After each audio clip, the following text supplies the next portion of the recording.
म्हणजे जर मी सुहासवर प्रेम करतच नाही तर त्याच्याशी लग्न का करू ना? त्याच्यात काही खोट आहे म्हणून नाही हं. पण जर दोन व्यक्तींचं एकमेकांवर प्रेम नसेल तर त्यांचा संसार सुखाचा कधीच होऊ शकत नाही.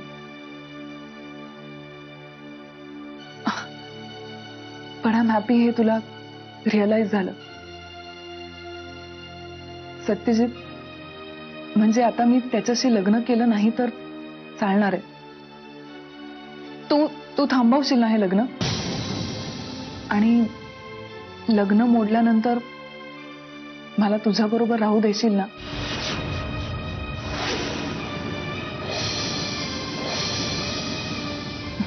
बोल ना. अहो मंजिरी, जरा एक 10 मिनिटं बाहेर थांब.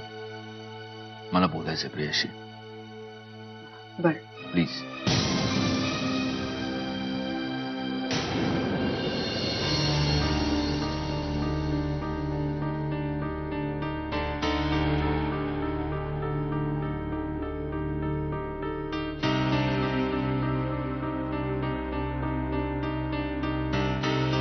काय ग, इथे अशी का बसली आहेस? नाही, असंच. बोला नाही. अगं प्रियाला शोधतीये. मगाशी देवाजवळ पत्रिका ठेवत होतो ना आम्ही, तेव्हा होती माझ्या बरोबर. पण नंतर मी येते म्हणून कुठं गायब झाले काही सापडत नाही. गौरांग दमलाय तिला शोधून. तिच्या मैत्रिणींची नावं घालायची ना पत्रिकांवर. हो, ती यांच्या बरोबर आमच्या रूम मध्ये बोलतेय. काहीतरी महत्वाचं बोलते. आई, मी तुमच्या रूम मध्ये? हो, म्हणजे मी बोलावून आणलं असतं पण नाही, असू दे असू दे. मी नंतर बोलीन ना तिच्याशी. हं?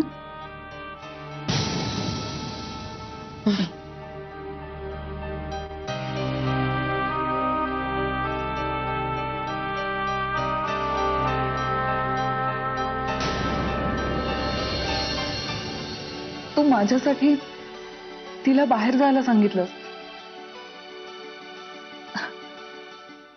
थँक्यू.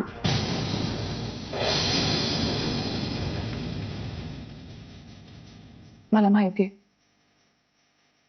तू कितीही नाकारलंस तरी तुझं माझ्यावर प्रेम आहे आणि तुझी प्रेम करण्याची हीच पद्धत आहे, हेही मला माहिती.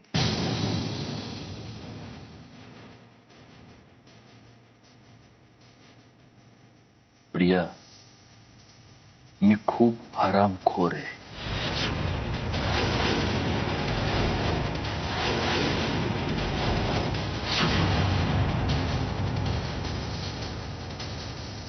नीच आहे,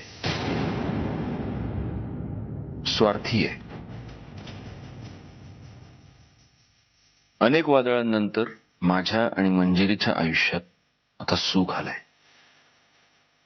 आणि ते सुख जपण्यासाठी मी कुठल्याही थराला जाऊ शकतो. तुला सुहास बरोबरच तुझं लग्न मोडायचंय, खुशाल मोड. पण ते लग्न मोडल्यानंतर मी तुला माझ्या घरात, माझ्या आयुष्यात राहू देईन, या भ्रमाखाली अजिबात राहू नकोस.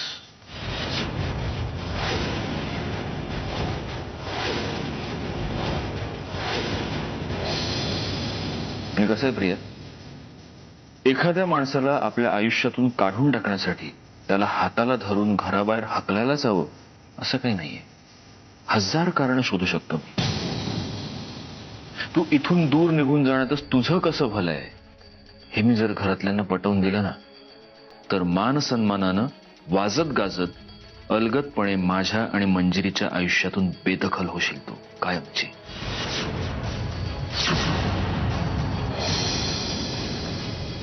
डाव टाकायचेच ठरवले ना तर मला खूप चांगले टाकता येतात प्रिया. माझा आणि मंजिरीचा संसार जपण्यासाठी, तो प्रोटेक्ट करण्यासाठी मी कुठल्याही थराला जाऊ शकतो.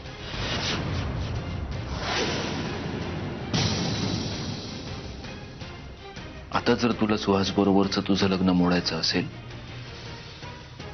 गो हेड, माझं काहीच म्हणणं नाही. हे सगळं फक्त तूच करू शकतोस का? बाकी सगळे मूर्ख आहेत असं वाटतं का तुला? सत्यजित, जर मी ठरवलं आपल्या दोघांबद्दल मंजिरीला सगळं सांगून टाकायचं तर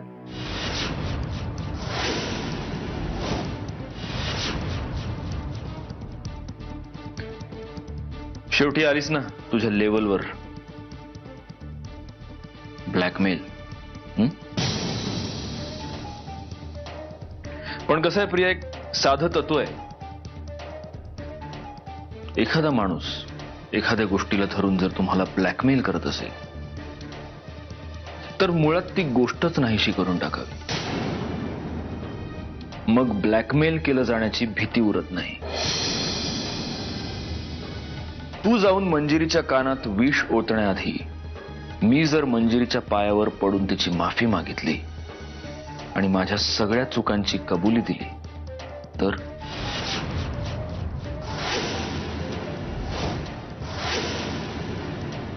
तर मग काय उरेल तुझ्या हातात सांग ना. आणि सगळ्यात इंटरेस्टिंग गोष्ट अशी आहे की एकदा का मंजिरीला आपल्याबद्दल कळलं की तीच तुला राहू देणार नाही या घरात. कळलं ना? मंजिरी स्वतः हाताला धरून तुला घराच्या बाहेर फेकून देईल. फार साधं समजू नकोस तिला. कानाखाली आवाज काढला होता एकदा तुझ्या, आहे ना लक्षात? सो बाहेर हॉलमध्येच असेल मंजिरी. मी एक काम करतो, मी जातो आणि तिला लॉंग ड्राईव्हवर घेऊन जातो. अत्यंत इमोशनल होऊन तिच्या पायावर पडून आपल्याबद्दल सगळं सांगतो, तिची माफी मागतो. तुलाही वेळ मिळेल तुझ्या बॅगा पॅक करायला. सत्यजित, थांब थांब प्लीज, ऐक माझं. नको जाऊस तिच्याकडे. तिला काहीही सांगू नकोस.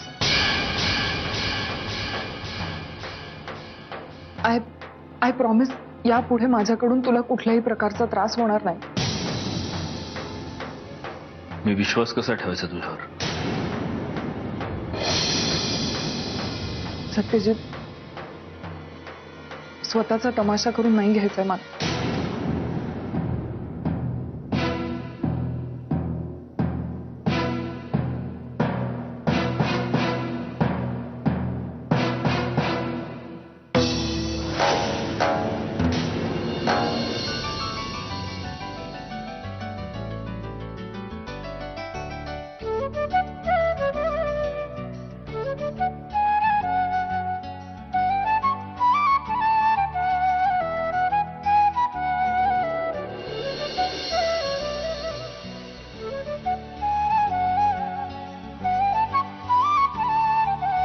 अरे बस ना.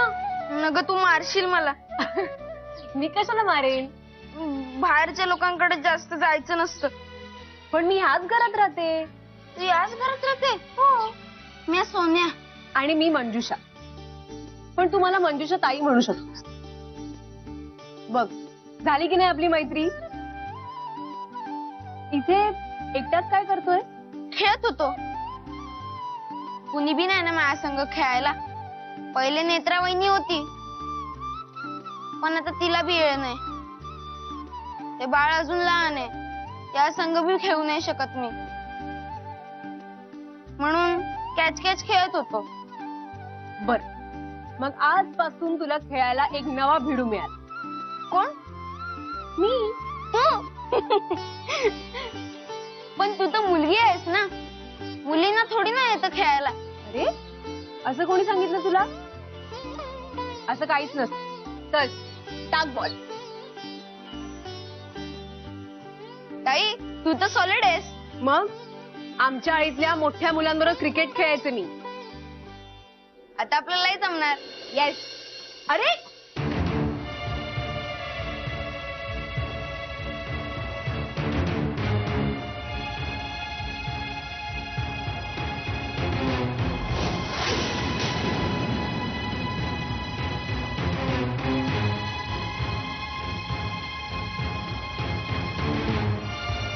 पेनड्राईव्ह? ते मला वहिनीने दिलंय. मी जातो, वहिनी मला बोलवते. अरे आई, मी जरा पुण्याला जातोय. पोलीस स्टेशन मधनं फोन आला होता. त्यांना आशिषच्या मृत्यूबद्दल आणखीन थोडीशी चौकशी करायची. काही काळजीचं नाहीये ना? नाही नाही, रुटीन चौकशी आहे. संध्याकाळपर्यंत परत येईन. सत्या, तू प्रियाशी काय महत्वाचं बोलत होतास ते बोलून झालं?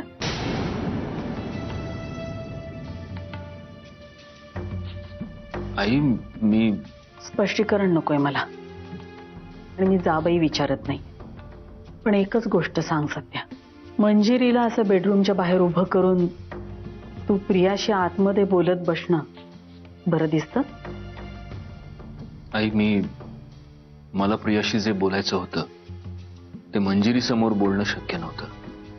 एका प्रश्नाचं खरं खरं उत्तर देशील? तुझ्यात आणि प्रियात असं काही नाहीये ना जे मला माहित नाही?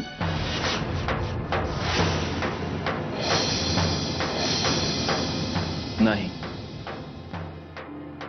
निघू मी? सांभाळून सत्या.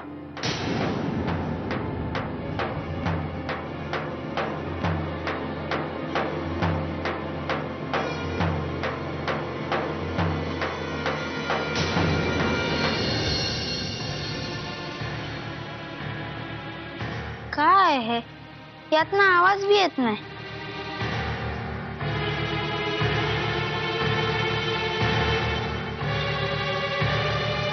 काय रे, एकटं काय करतोस इथे?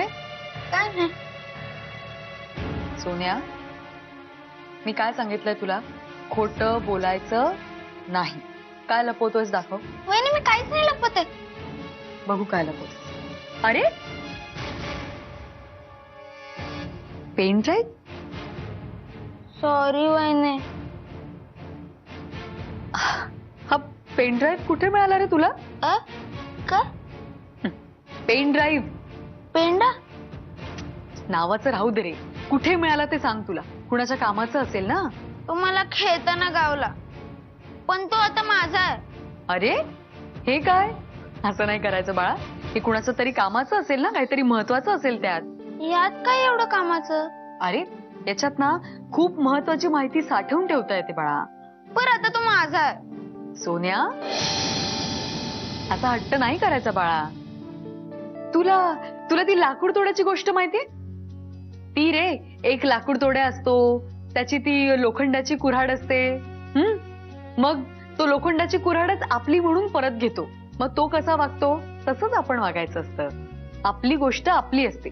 दुसऱ्याची कुठलीही वस्तू आपली म्हणून मागायची नाही. बॅड मॅनर्स असतात, असं नाही वागायचं. वहिनी मी गुड बॉय आहे ना? हो, जा आता खेळायला जा. वेडा.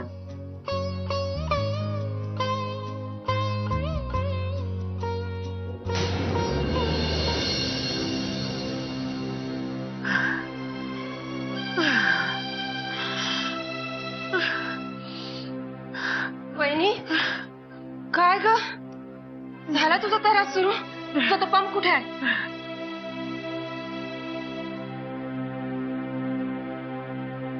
हे घे, हे घे, घे.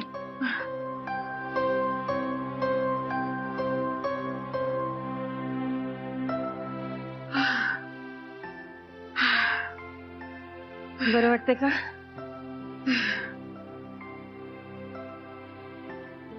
काय ग बहिणी, या प्रसंगी उपयोगी पडणारी ही वस्तू अशी ड्रॉवर मध्ये ठेवतात का? उशाशी ठेवायची नव? हो, तू ना नक्की दगदग केलेली असणार. नाही हो, ते पॉलिश होऊन आलेले दागिने बघत होते. अशी एकदमच उबळ आली मला. पण आराम करायचा ना ग बहिणी जरा. आता इथेच ठेवते ते. ठेव. आणि आराम काय, एवढी कामं पडली आहेत घरामध्ये. अगं काम होतच राहतील, पण तू आधी तुझ्या तब्येतीला सांभाळ. अच्छा, सत्याला सांगू नका. तुम्हाला माहिती आहे ना त्याचा स्वभाव. लग्नामध्ये एक काम मला मनासारखं करू देणार नाही तो. बरोबरच हाय त्याच. तू अशी दगदग करणार मग त्याला कसं सहन होईल समजा. आता तुम्ही नका सुरू हो परत. झालं मग आमचं बोलणंच खुंटलं.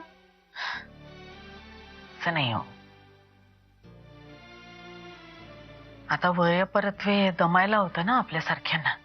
आपल्यासारख्यांना नाही हा, तुझ्यासारख्यांना. मी अजून तरणीसाठी आहे.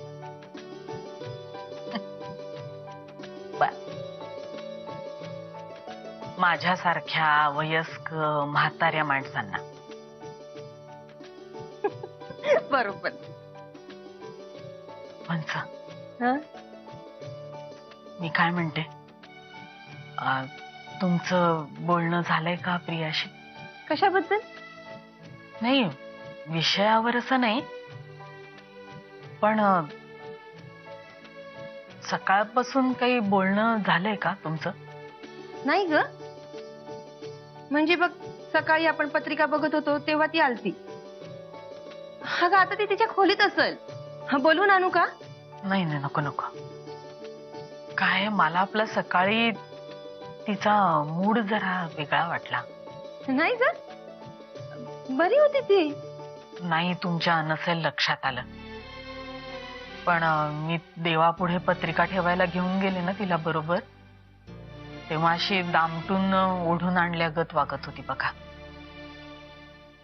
नाही, असं असेलही. आता लग्न ठरलं की मुलींना टेन्शन येत असेल, त्यांची चिडचिड वाढत असेल, नाही का? तुम्हाला काय वाटतं? वहिनी, तुझं आपलं काहीतरीच. हा, आता मला कसं ठाव असणार? मला काही अनुभव आहे लग्नाचा? त्याच्यासाठी अनुभव घ्यायची काय गरज आहे? बघून कळतं की आपल्याला. वहिनी, मला तुझं काय बी समजत नाही बघ. प्रश्न बी तूच विचारतेस आणि उत्तर बी तूच देतेस. म्हणून सांगते, जरा आराम कर, बरं वाटेल तुला. हे समजा मी आवरून ठेवू का? मी ठेवेन नंतर. चल, येते मी, पण आराम कर. हा,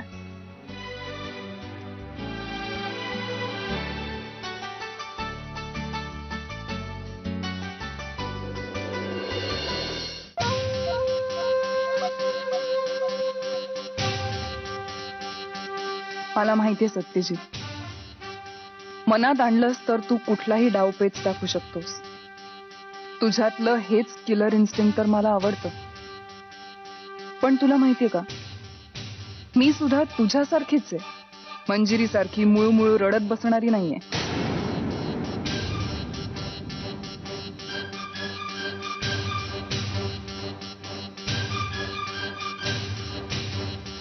आता हे युद्ध आपल्यातलं आहे. तुझा आणि मंजिरीचा संसार जपण्यासाठी तू लढतोयस, आणि तोच संसार उद्ध्वस्त करण्यासाठी मी. आणि मी हे युद्ध हारणार नाही. तुझ्या माझ्या संबंधांबद्दल तू मंजिरीला सांगितलंस तर तू तिला हवं तसं गुंडाळशील, माहितीये मला. पण जर हीच गोष्ट तिला बाहेरून कळली तर? तू सांगितलंस तर तो कबुली जबाब असेल, पण जर तिला हे बाहेरून कळलं तर तो आघात.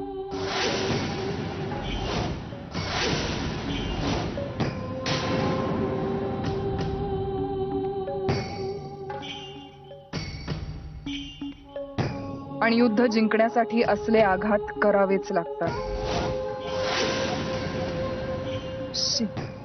आता तो पेनड्राईव्ह असताना माझ्याकडे तर आत्ता या क्षणाला जाऊन मी कुठे गेला तो पेनड्राईव्ह?